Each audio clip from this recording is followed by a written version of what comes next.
What's going on, guys? This is Sam, and I was not able to cover a lot of the latest iPhone rumors while I was on vacation. In case you can't tell, this is called filler content, but you guys seem to really enjoy the video, so thank you so much. Today I want to talk about the 6.1-inch LCD iPhone 9 that's coming later this year, in addition to providing an update on the MacBook Pro situation because Apple has fixed the issues that a lot of users were having. So let's go ahead and jump in. So up until this point, for the 2018 iPhones, we were hearing time and time again that Apple would be holding an event in September, and in September, all three of the new iPhones would release: the LCD iPhone 9, and the OLED iPhone 11, and the OLED iPhone 11 Plus. Regardless of which model you were going to buy, it was all going to be available for purchase in September. It was definitely a little bit frustrating for people last year to think the new iPhone, the iPhone 10, the big one, would be coming in September, and only to hear at Apple's September event that the iPhone 10, because of production issues, they didn't say that, but that's why, wouldn't be coming until November. So it shipped a month and a half later. But this year was going to be different. All three phones were supposed to be launching at the same time until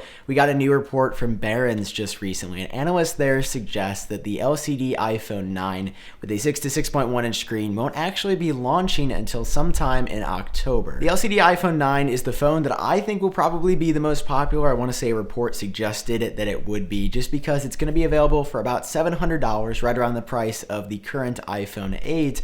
But instead of just the iPhone 8 with thick bezels on the top and bottom, you're getting the iPhone 10 design with Face ID, no Touch ID, edge-to-edge display that so many people love about the iPhone 10 but don't want to spend the extra $300 to get there, to spend $1,000 in general. For anybody that does want to spend that much, that wants the most premium materials possible, that's why Apple is releasing the iPhone 11 and the iPhone 11 Plus this year, basically second generation iPhone 10 and a plus-sized version of the iPhone 10, 5.8, 6.5 inches respectively, OLED screen, stainless steel bands around the edges versus aluminum on the iPhone 9. Just like the upper echelon of features being reserved for the higher and more expensive models, but the generalized design and features will be coming to a cheaper, what we're hearing could be $700 LCD iPhone 9 in just a couple of months. And while we're hearing now that the LCD iPhone 9 might not be launching until October, the report from Barron's does highlight the fact that the OLED models are perfectly on track to launch in September. So it's sort of flipping.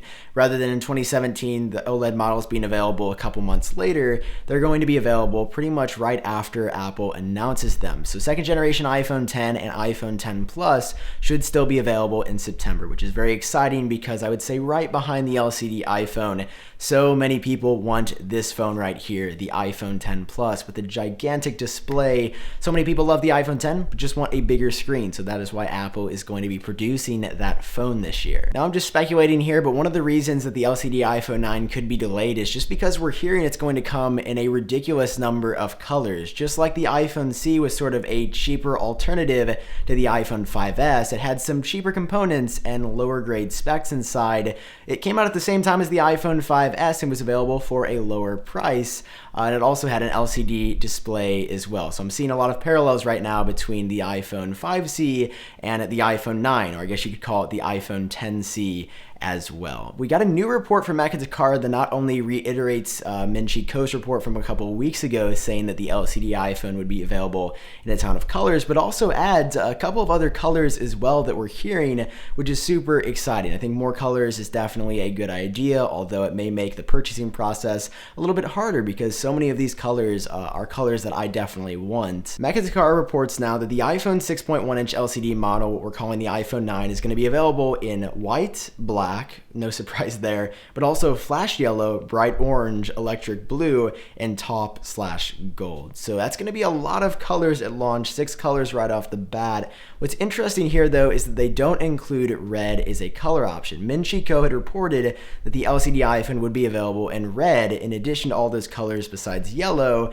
So maybe you're like red and yellow were confused, or maybe Min-Chi Ko, just like every year, is hearing that red is coming at some point in the future, but maybe it's not coming at launch, because every year in the March or April timeframe since the iPhone 7, so I guess only 2 years, but it's looking to be a trend now, Apple releases a new colorway about halfway through the release cycle to get people more excited about the product, hopefully sell more phones, and get people like me on the internet to talk about it and buy it to show off online. So with the iPhone 9 in 2019, March or April, a red color could totally become an option to support Apple's Product Red initiative to fight HIV and AIDS around the world. But either way, there are so many colors coming to the LCD iPhone 9. I said I wanted orange earlier, but after I mocked up yellow on these phones, I'm not gonna lie, I think yellow looks really good. What Makazakara is calling flash yellow, sort of to match Apple's flash yellow iPhone case.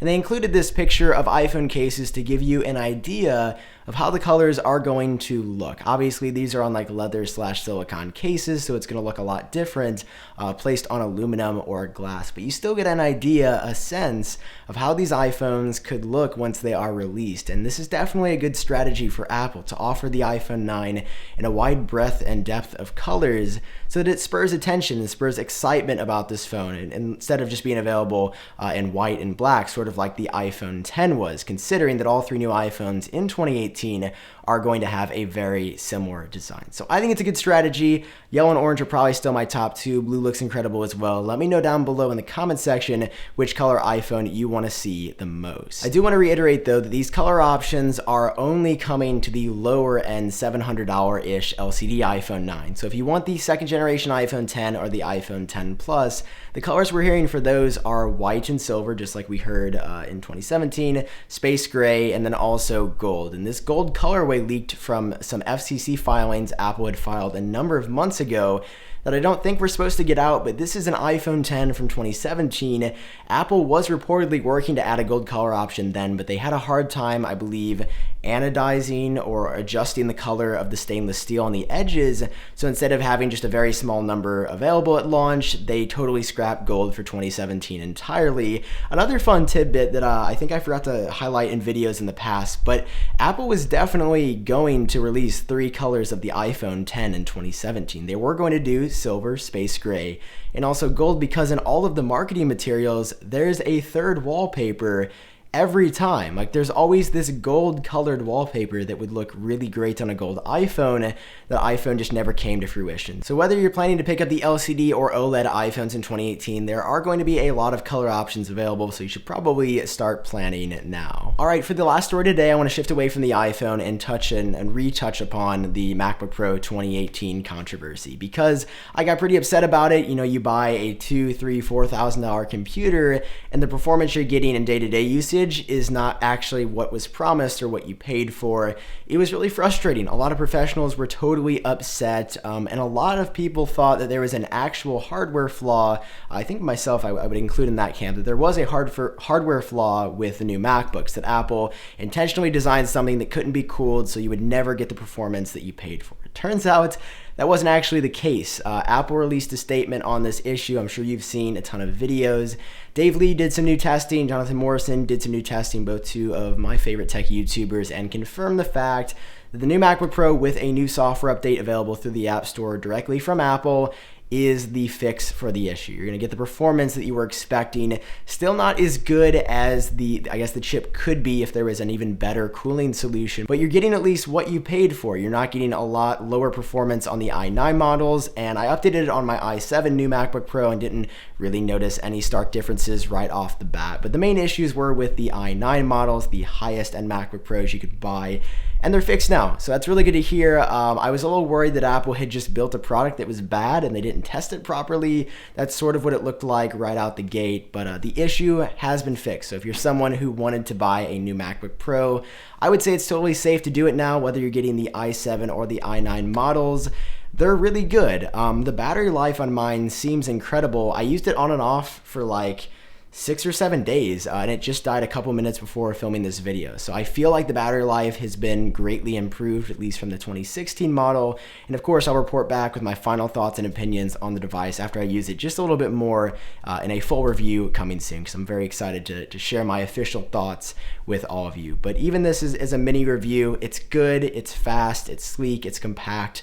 You sort of know what you're getting into when you buy a MacBook Pro. You're never gonna get the best performance out there, but you're gonna get a really good looking computer computer with pretty incredible performance that I think a lot of creatives and professionals will be really happy with. All right, that's all for this video. MacBook Pro is good again. iPhone 9 could be delayed, and there are tons and tons of color options coming to the LCD iPhone 9. Whether it comes in September or October, very excited to check out that phone. So if you enjoyed watching, drop a like down below, subscribe for more. Shirts available at updatebrand.com. For now, I've been Sam. I hope all of you are doing great, and I'll talk to you in my next video.